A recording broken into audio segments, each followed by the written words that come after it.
Hi, I'm Sarah from the upcoming. Thanks so much for taking the time to speak to us. Hope you're well. Hi, thanks, Sarah. Maybe you could kick off just with a brief intro. Where can audiences find the residents of Deerfield? And I guess going into this next stage with the Morpho machine. Yeah, well, Apple TV Plus, April 24th, we are starting out with 3 episodes dropping, so you can really dive into it with us on season 2. But we basically pick up on season 2 where we left off on season 1, like literally standing in the same spot. So if you haven't watched season 1, you definitely want to get into that. But as a brief, I guess, just overhaul of season 1, where this mysterious machine drops in this town called Deerfield, and it's spitting out these cards that tells people their life potential, and chaos ensues because everyone's trying to find their life potential. Some are having a great experience with it, some not so much. There's like a varied ways of how people are dealing with it. But collectively, as a community, the entire town is going through this same existential crisis together.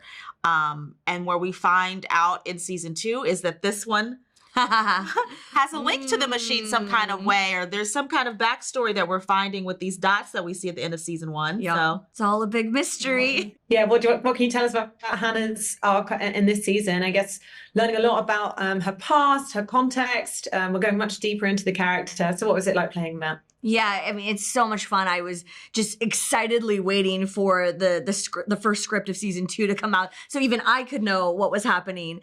And it doesn't disappoint. The first 2 episodes, directed by Steven Tsuchida, are just phenomenal. They're so beautiful and just rich with the backstory and the mystery. And I had so much fun just being able to open up these new sides of Hana.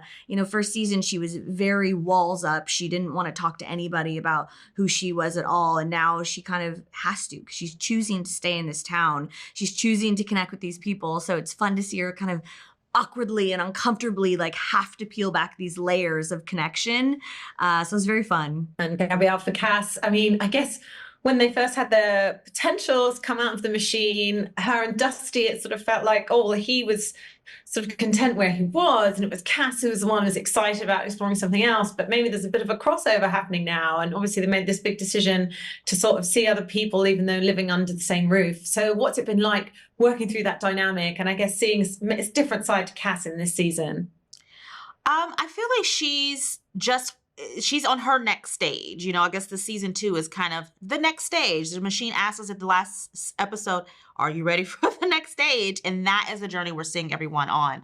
And some are a little reluctant about it. Some are taking it full head. And I think Cass and Dusty, their intentions are good. It's like, let's figure out how we can take a break, find ourselves, and come back as better versions of ourselves to empower our relationship to be stronger. Unfortunately, sometimes our intentions and reality don't kind of gel together. So it's going to be a very interesting journey to see how and where that lands with the two of them. But I know for sure Cass's vision this season really struck a chord, because last season everyone just got the card. This season the machine is showing us a full 3D vision of our potential. And that really struck a nerve with her because it was such an explosive vision, I'll put it that way. And so what Cass ends up doing is it's like she really is like, okay, I've got to see this through. Everyone else around me seems to be making change, and it's time for Cass to do the same. And she has a new friendship with Hana, and I think that helps inspire her. It's just being around a new energy, and it's just really lighting a fire under her to want to do better for herself by all means. And it's pretty exciting as an actor to kind of be able to get that chance to go on that emotional arc with her. And she's come a long way from the wallflower I think she was in season 1. At the first episode, we find her, she was just a content wife. But now it's like, yeah, I'm a wife, I'm a mom, but what else? Who is Cass? Who is she? And it feels like you must have had so much fun making this series, because it is quite an ensemble cast, and each character is so complex and fleshed out. Particularly at the centre of it, though, Chris O'Dowd. I mean, I don't know if the IT crowd also made it over the pond, but of course, with all the other stuff he's done, Bridesmaids, his comic timing just never fails. And even though, you can have all this fantastical stuff going on, he's just got this very relatable aspect to him. So what was it like working with the cast, particularly Chris? Chris is a gem. Oh my gosh. he would just make us all laugh in his improvs. There was this one scene where he's talking about a coffee pod and he would just go on and on. I'm like, where does he come up with this stuff? It's just, I think he really embodies this beautiful kind of multi-genre that Dave has created, because he really walks this line of being so hilariously funny, but then he'll break your heart too. And you just look at him and you're like, he's so sweet and multi-layered. And I think that's all of the cast, really, because a lot of the people have comedic backgrounds, but then they can also do drama. So it's really fun, seeing these different sides of all of these actors. Yeah. And for you, I guess, working specifically with Chris kind of on this marital relationship that your characters have. So did you kind of get quite shorthand having worked together in these 2 seasons now? Yeah, I feel like I loved working with him in season 1 because I got a chance to be around all this brilliance. I didn't get to work with him as much in season 2. So there was a part of me that like, I miss our connection. I miss those moments. But it goes just right in line with what they were going through in season 2. And so I think Cass and Gabrielle were missing Chris and Dusty in a way, because that time, that energy was less and different in season 2 because of the types of topics and conversations we were having. But he's so, like I said, he's a gem. Like, he's so funny. He's such a great leader. He's like, he's the captain of our actorship, and we're all there to support him and do our jobs together. But collectively, I think the energy and the synergy in our cast is amazing. Yeah. We don't have a single weak link. And that's what's great, is that it gives the writers and Dave the creativity and the opportunity to write for any and everyone at any given moment.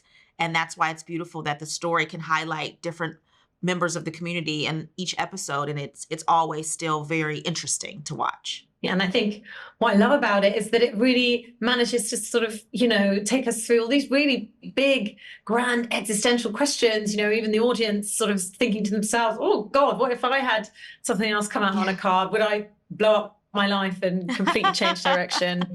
Is it better not to know and just be content?